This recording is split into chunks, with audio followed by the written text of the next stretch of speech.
panahon ng pagkakataon, may babalik bang kahapon?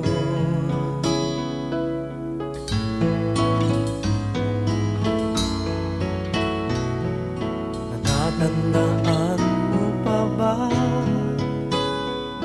nang tayong dalawa'y unang magkita, panahon ng kamusmusan,